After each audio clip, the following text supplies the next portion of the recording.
Guys, kembali lagi nih dengan mediadpr.com. Nah, kemarin tuh ada yang heboh gitu ya. Ternyata KPK datang menggeledah rumah Sekjen PDIP Hasto Kristianto. Gimana prosesnya?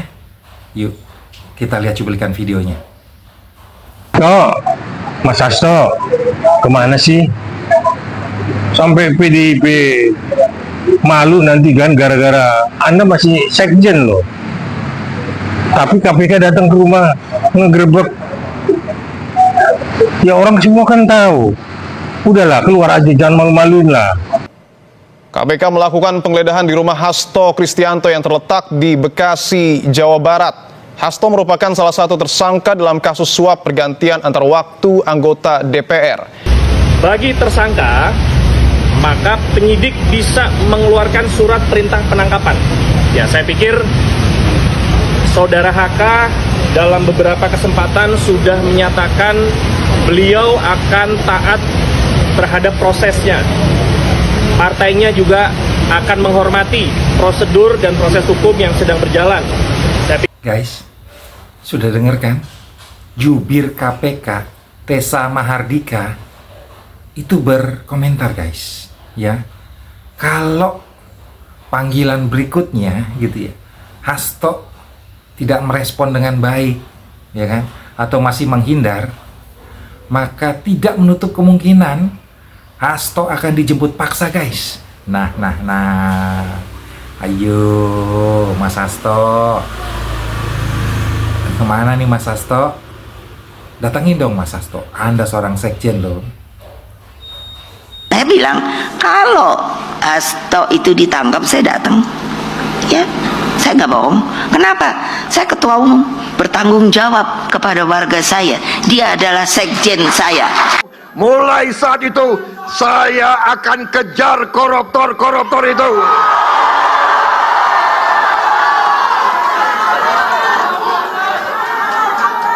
Bila perlu sampai ke Antartika, Arktik.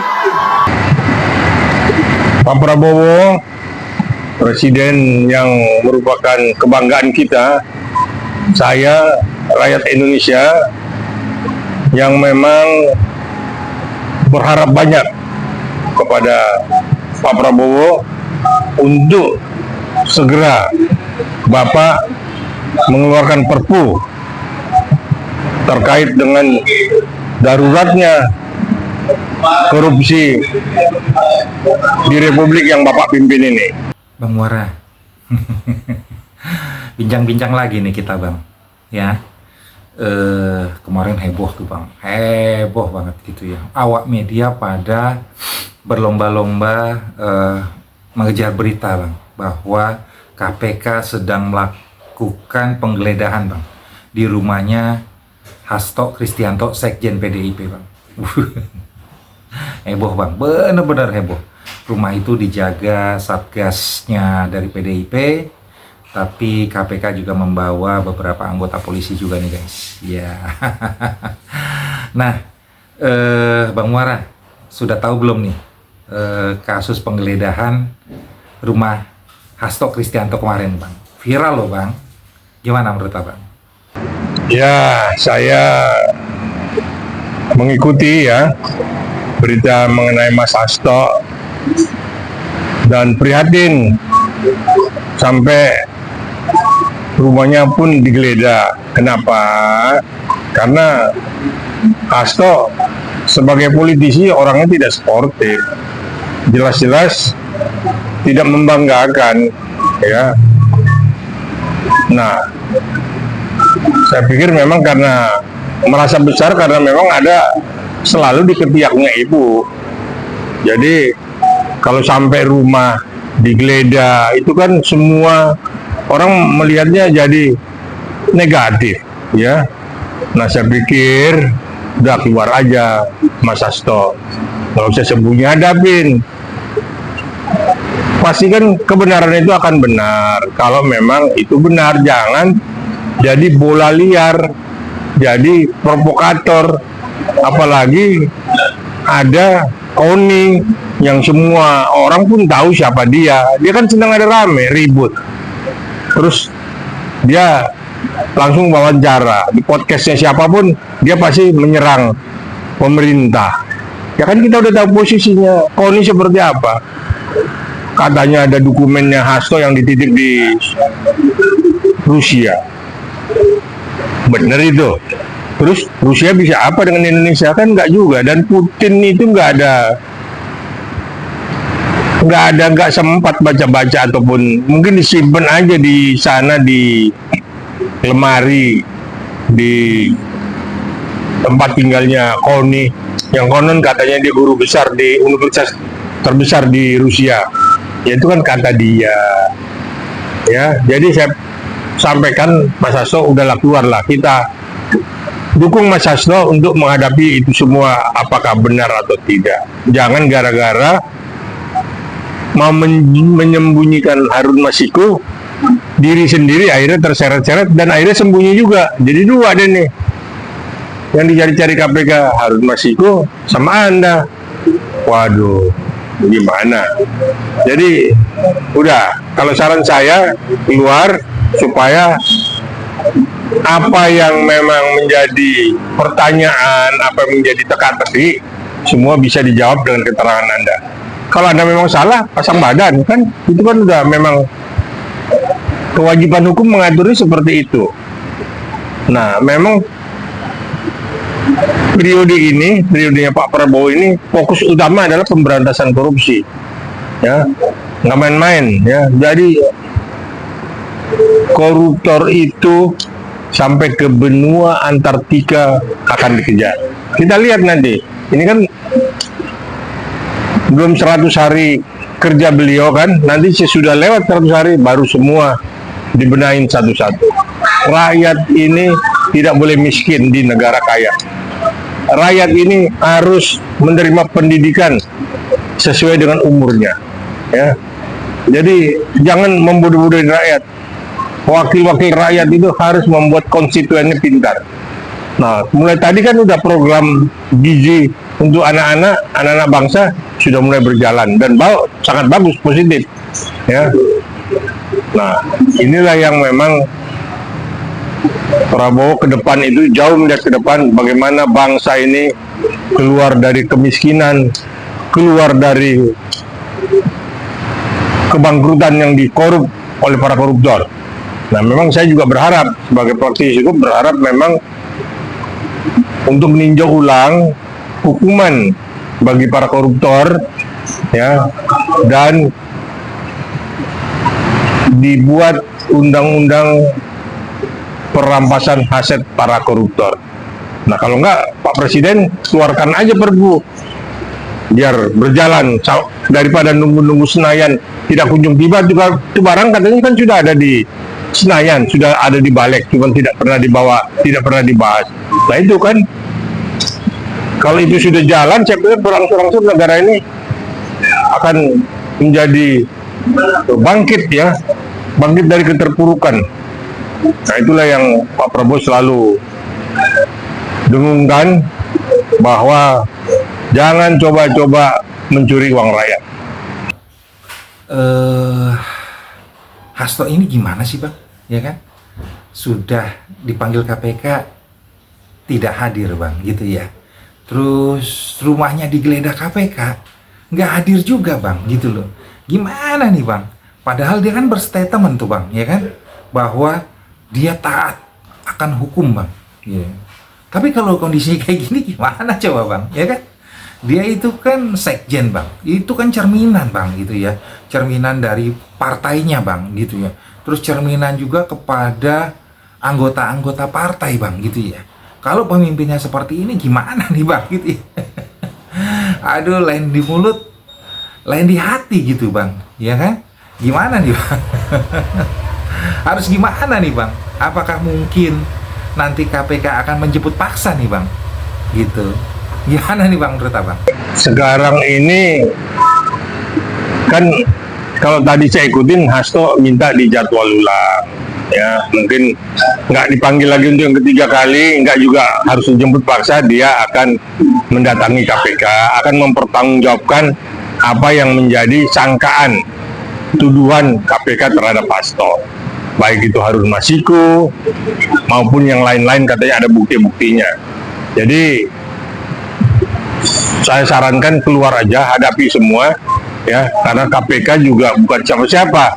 KPK ini adalah kepanjangan tangan rakyat untuk pemberantasan para koruptor. Ini kasus Hasto ini sebenarnya gimana ya Bang ya, gitu ya. Emang aturannya gimana sih Bang, gitu ya kan? Dipanggil tidak respon, rumah digeledah juga nggak ada orangnya Bang, gitu ya kan. Terus KPK ini kan lembaga negara Bang, gitu ya kan. Kok sepertinya Hasto yang katanya mentaati hukum Bang, gitu ya, jadi tidak mentaati Bang, gitu loh. Apakah memang boleh gitu Bang, bahwa tersangka ini tidak hadir atau tidak mau dipanggil oleh lembaga KPK ini Bang? Gimana Bang menurut Abang nih untuk aturan hukumnya Bang? Dong, jangan dibalik-balik ya. KPK itu adalah institusi yang memang dibuat oleh negara, sebagai lembaga negara lah kalau kita bilang. Karena udah 60% kalau nggak salah itu udah ASN di situ kan. Kalau dulu kan independen ya, sekalipun komisarisnya itu kan dari seleksi ya. Nah jadi nggak mungkin Hasto mengendalikan KPK, tapi KPK menjalankan aturan main, menjalankan SOP-nya, bagaimana para koruptor, para penjahat uang negara. Nah, KPK punya cara untuk memanggil, kalau tidak dipanggil ditangkap. Dan mungkin Harun Masiku, Hasto, KPK udah tahu di mana sembunyinya, mudah itu ya. Ini kan tidak jarum nyemplung di dalam laut, tapi ditunggu itikat baiknya Hasto. Kalau sampai 3 kali tidak hadir juga, pasti saya yakin bisa dijemput paksa. Bang, kalau kita lihat berita-berita viral Bang, 2 bulan terakhir ini Bang, isinya itu koruptor Bang, gitu ya. Ya entah itu penangkapan koruptor, entah itu sidang koruptor, entah itu vonis koruptor Bang, gitu ya. Artinya negara ini darurat koruptor Bang, gitu ya. Ya sebenarnya negara kita kaya raya Bang, gitu ya kan. Tapi digerogoti nih Bang oleh koruptor-koruptor Bang, gitu ya kan. Dan ini mengerikan sekali Bang, ya kan. Saya salut lah dengan pemerintahan saat ini ya, Pak Prabowo ya, dengan gerakan yang cepat dan masif Bang, gitu ya, membuat para koruptor ini kejang-kejang Bang dibuatnya, gitu ya, berpikir keras gitu bagaimana membuat trik atau cara agar lolos dari jeratan korupsi Bang, gitu ya. Tapi sebagai rakyat Bang, kita miris Bang, gitu ya. Ini koruptor ini luar biasa, menggila di Indonesia ini Bang. Ya kan, udahlah itu dari Sabang sampai Merauke Bang, gitu ya kan. Kalau mau diterjunkan Bang, baik itu aparatur negara ya kan, bahkan sampai aparatur sipil Bang, gitu ya, sampai tingkat bawah Bang, gitu ya, yang korup gitu loh ya. Belum lagi DPR Bang, gitu ya, tak kunjung Bang membahas undang-undang tipikor nih Bang ya. Kita heran juga gitu loh, kita menunggu nih rakyat Indonesia gitu loh Bang. Saya berharap gitu ya, Pak Prabowo kalau memang tidak kunjung, apakah mungkin Bang segera mengeluarkan Perpu Bang? Gimana menurut Abang? Jadi gini ya, Undang-Undang Tipikor itu sudah ada ya, memang harus direvisi ya, ditinjau kembali ya. Nah sementara itu direvisi, pemerintah bisa mengeluarkan perpu, peraturan pemerintah pengganti undang-undang. Kenapa? Karena memang undang-undang tipikor yang kemarin itu memang tidak menggigit, tidak membuat jera. Ya, makanya kita selalu ingin bagaimana koruptor itu dihukum seberat-beratnya dan asetnya dirampas oleh negara untuk dikembalikan kepada rakyat.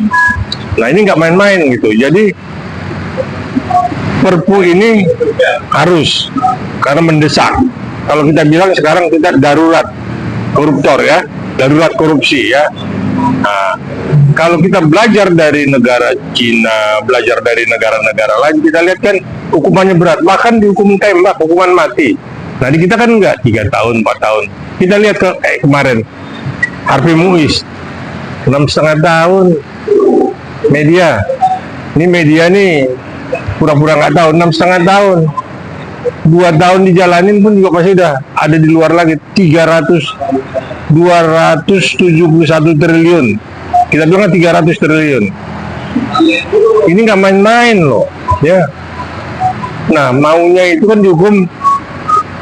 Kemarin sindirannya Pak Prabowo cukup tajam, mengingatkan kepada hakim-hakim itu, ya, jaksa penuntut itu, mesti lihat bagaimana penderitaan rakyat, bagaimana hukum itu jangan hanya tajam ke bawah, ke atas tumpul.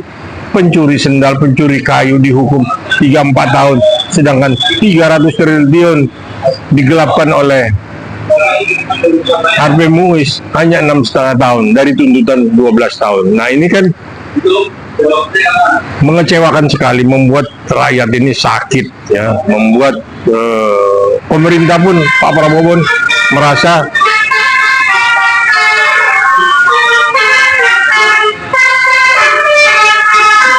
ini hiburan rakyat nih.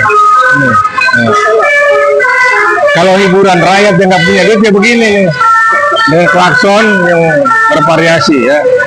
Nah, jadi kita kembali lagi kepada Hasto ya, kepada para koruptor.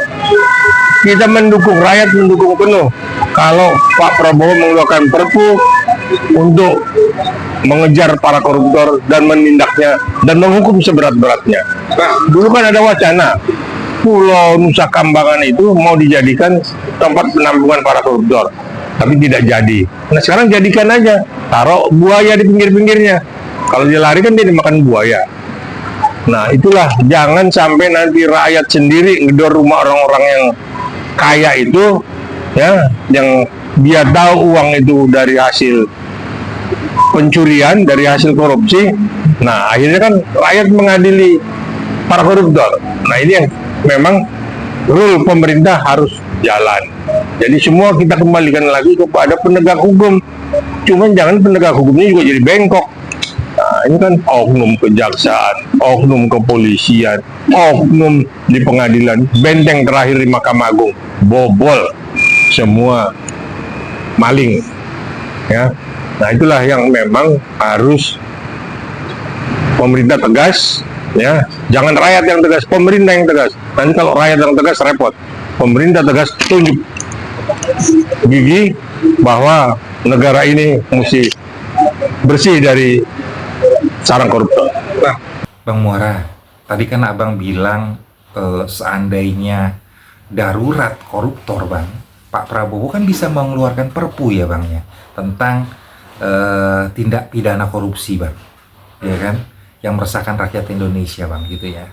Nah, sebagai seorang presiden, Bang, kalau dia mengeluarkan perpu, Bang, itu dari aspek hukum, Bang, gitu ya kan, legitimasinya gimana nih, Bang?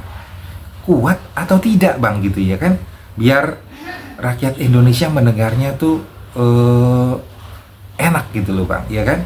Oh, Pak Prabowo mengeluarkan perpu, oh ini alasannya, oh ini aspek hukumnya gitu loh. Gimana, Bang, sebagai seorang praktisi hukum, Bang? Bisa dijelaskan nggak, Bang, kita, Bang? jadi perpu ini adalah peraturan pemerintah pengganti undang-undang.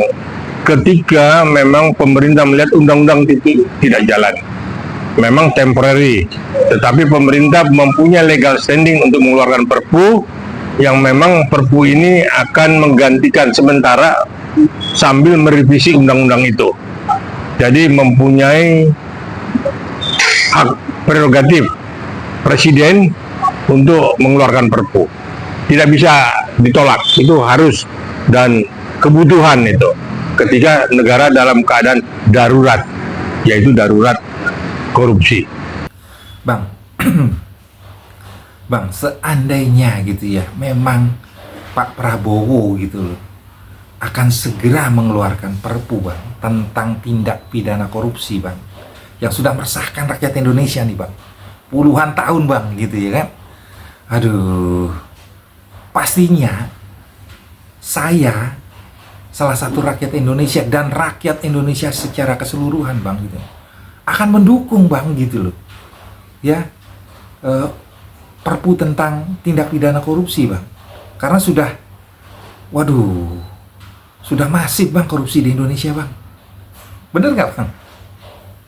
Oh, luar biasa. Kita dukung penuh Pak Presiden kita, Pak Prabowo, kalau memang Perpu untuk perampasan aset negara dan membuat para koruptor itu jerak, supaya memang uang yang dicuri, yang disimpan di luar itu kembali masuk ke Indonesia dan bisa membangun sekolah, ya, desa bisa dibangun, infrastruktur segala macam.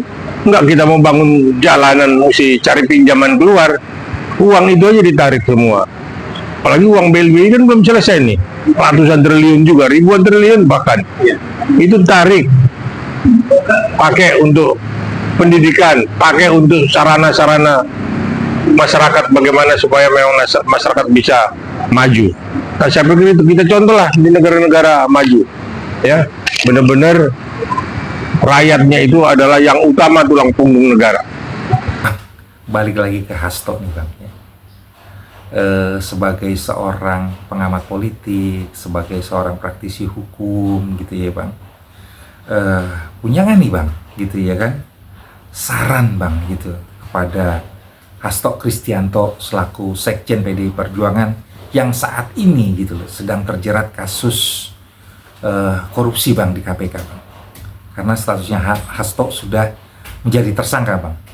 Gimana saran Abang buat Hasto Kristianto, Bang? Oh, Mas Hasto, kemana sih?